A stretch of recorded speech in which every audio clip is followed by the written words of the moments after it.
For anyone new here, my name is Zion and welcome back to my channel. We talk about all things money. In today's video, this is going to be your stimulus update for Thursday, June 4th. I'm going to talk about key steps you need to take if you haven't received your stimulus check just yet, and also key things that you need to consider.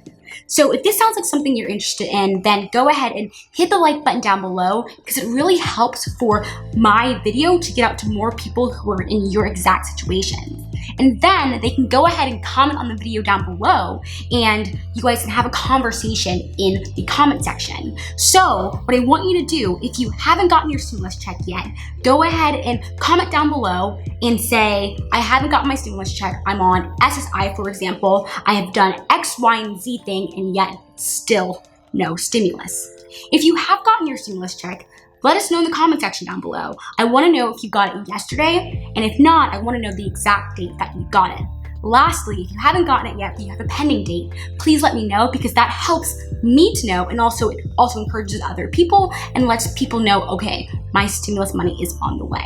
And lastly, don't forget to subscribe to my channel because there's going to be a lot more content like this. Okay, let's get to the video. So I'm going to start off by highlighting key scenarios in which you will not be eligible for this first stimulus check from the CARES Act. Number one, if you're under the age of 17 years old, you are not eligible for a $1,200 stimulus check. However, parents, if you have a dependent and you claim them as a dependent on your tax return when you file your taxes, then you are eligible for a $500 credit. Additionally, even if you didn't file taxes, you were able to tell the IRS on the non-filers tool that you had a dependent, and therefore you were also eligible for a $500 credit. With that said, that date has actually passed to inform the IRS, but don't feel bad because a lot of people who even told the IRS they have a dependent, they never really got their money. And so what I would say is for anybody who never got their $500 credit, what you can do is when you file your 2020 taxes in early 2021, you can get a $500 credit in order to replace that $500 you were supposed to get in stimulus money. Moving on, you are not eligible if you made over $99,000 as a single filer. Lastly, if you owe any sort of back child support, the IRS not only can garnish your wages, but they can also not give you a stimulus check. So I would definitely go and kind of sort out whatever's going on in that situation and pay whoever in order to get your stimulus check. Also, another key thing to note, if you share a child with someone, but you guys are not married, it is possible that you guys both claimed that child as a dependent. And as a result, the IRS is going to look at that and they're going to be a little bit sketched out, and you will not get your stimulus check until that's cleared up by the IRS. Also, another key thing to note, if you share a child with someone, but you guys are not married, it is possible that you guys both claimed that child as a dependent. And as a result, the IRS is going to look at that and they're going to be a little bit sketched out, and you will not get your stimulus check until that's cleared up by the IRS. Moving on, I want to talk a little bit about filing taxes. So if you're on any sort of social security benefit, if you're on SSI, SSDI, VA benefits, railroad retiree benefits, then you are not required to file taxes in order to get your stimulus check. However, if you started any of those benefits in 2020 and you did not file your 2018 or 2019 tax return, you have to file a non-filer's form in order to be eligible for your stimulus check. Additionally, if you're not on any of those and you haven't filed your 2018 or 2019 taxes for whatever reason, you need to go and fill out a non-filer's form and inform the IRS of the address to send your stimulus money to. Additionally, I would say if you don't have to file taxes, like you're not obligated for whatever reason, I would definitely go ahead and fill out that non-filer's form if you haven't received your stimulus money, because it's going to allow you to put down a current address so the IRS can send you either a paper check or an EIP card, an economic impact payment card, which acts as a stimulus debit card to your address. So if you have looked at all of those considerations and you say, nope, none of those fit my description, I am definitely eligible to get a stimulus check. You also said, I filed my taxes, everything's fine, or maybe you're an SSDI maybe you're on any sort of the benefits that I mentioned above before 2020, then the next step I would have for you is to go on irs.gov and go to the Get My Payment portal. Now, I know there's been a lot of issues with the Get My Payment portal, a lot of glitches, but I'm going to list out some objectives for you to try in order to actually get into the Get My Payment portal. So the first things to consider with the Get My Payment portal is to try to get on the Get My Payment portal as early in the morning as possible. That's when the least amount of people are on there, and you'll have a better chance of not having the system being overloaded with people, and hopefully things will work a little bit more smoothly. Additionally, I would say to use a desktop if possible. If you only have access to an iPhone or an Android, then I would try to use the Chrome app, as I've heard that it works better than the Safari app or Internet Explorer. If you're getting the error message that the information is not matching what the IRS has said, or the IRS doesn't have your information, then really focus in on your actual address. And so make sure that you abbreviate any sort of suffixes such as lane, road, and boulevard. So instead of writing LANE, write LN instead. Additionally, put your primary address in all caps. That seems to have been some sort of glitch in their system that is still actually taking into effect, and people who are typing their addresses in all caps are actually being able to get through. Additionally, what you could do is go on your Google Maps app on your phone and look up your address that way, and copy that exact same address that you are seeing how Google presents your address into the actual Get My Payment portal. Lastly, I would say to really look and make sure that inside that portal that you didn't put any sort of old address, or even look inside the non-filers tool and make sure that you didn't accidentally put an old address, because it's possible that the IRS could have one of your old addresses entered in there, and potentially your check or your EIP card got sent to the wrong address, and that could be an easy issue to fix.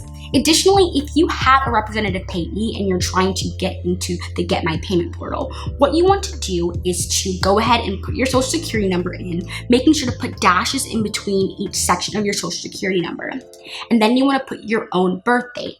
And then you want to put your representative payee's address into that system. And once again, make sure you are checking with your representative payee and trying maybe their current address, also trying their old address, and seeing if you can get inside and see a payment pending. Now, if you've done all of those tips and you're still not getting through, then I would say to go ahead and call the IRS. Now, the IRS has hired 3,500 new workers in order to answer your calls. And so as businesses have been opening back up, so has IRS call centers. So you should have better luck. If you talk to someone from the IRS and they seem to be very not helpful whatsoever, then I would call back at a later time, and chances are you're gonna get someone who is more helpful. I wanna talk a little bit about why you would get a check in the mail or an EIP card versus a direct deposit. So if you didn't file your 2018 or 2019 tax return and you didn't receive money into your direct deposit bank account by the IRS, then the IRS does not have your information. You had to tell them by May 13th what your direct deposit information was, your routing number, your account number, in order for them to be able to send your stimulus money that way. If your IRS does not know your direct deposit, then the chances are you're going to get your stimulus money in the mail via check or EIP card. The EIP cards are being sent out in rounds. Roughly 40 million Americans are slated to get an EIP card. There's also some people slated to get a check. If you're someone on Social Security benefits or SSI or SSDI, VA benefits, RRB benefits, and you receive your monthly payment by check, then you're going to also get your stimulus money by check. Something I want to note about stimulus checks. The IRS cannot send out checks all at once. They're doing it in rounds. Additionally, the same thing with the direct deposits. We're seeing that June 3rd, yesterday, was a Wednesday, and IRS has tended to send deposits on Wednesdays. So next Wednesday, there'll be another round of people. And then the next Wednesday, there'll be another round of people. And same with checks. So checks, if you are not getting your check just yet, it's because there's different check dates. And I'll go ahead and leave not only the IRS numbers that you guys should call at the end of this video, the 2 numbers that you guys should call if you are having trouble, if you're not seeing a payment pending, or you're having trouble getting into your portal, and also the mailing check dates. They're doing it by income level, but it's just a matter of fact that sometimes things take a little bit longer to come in the mail than it does direct deposit. Another thing I want to note about direct deposit. If you are someone who got a direct deposit, it says that you got a direct deposit into your bank account. You were supposed to get one for May 28th, for example, and you still have not gotten your direct deposit. Then what I would do is you can call an IRS rep, but if you don't really want to go through the trouble of calling an IRS rep, you can try calling your bank and see if there was any sort of deposit sent to your bank account that just got rejected. So if the IRS has the wrong routing number for your bank account or has the wrong account number for your bank account, maybe you typed it in wrong, or maybe just something happened in the system and it glitched and it didn't exactly get to your bank account, then your bank is actually going to send that check back to the IRS. The IRS is going to have to reprocess it, and then they're going to have to send it to you, your money to you via either EIP card or via check in the mail. And so specifically with checks, they can take at least 2 weeks to get to you, even more. So if you're someone that's happened, just, I know I hate saying wait, because waiting is, it's honestly unfair, and I want to quickly apologize for everything that's going on, because the IRS should have been on top of their game, but it is coming to you. Your money is coming to you. I just want to continue saying that, sending positive energy out in the air and letting you know your money is coming to you. All right, guys, that's all the information I have for today. Don't forget to give this video a big thumbs up and to hit the subscribe button if you haven't done so already. Also, don't forget to let me know down below in the comment section a little bit about your situation. Let me know if you have received your stimulus check, and if you have, when did you receive your stimulus check? If you haven't received your stimulus check, give me as much information as possible about your current situation and all the different things that you have done in order to figure out why you haven't gotten your stimulus check. Also, if you haven't gotten your stimulus check, but you've been able to get through to the Get My Payment portal for some different reason I have not mentioned in this video just yet, also let me know, let the community know down below. And lastly, have a great, blessed day, you guys. All right, until next time. Bye.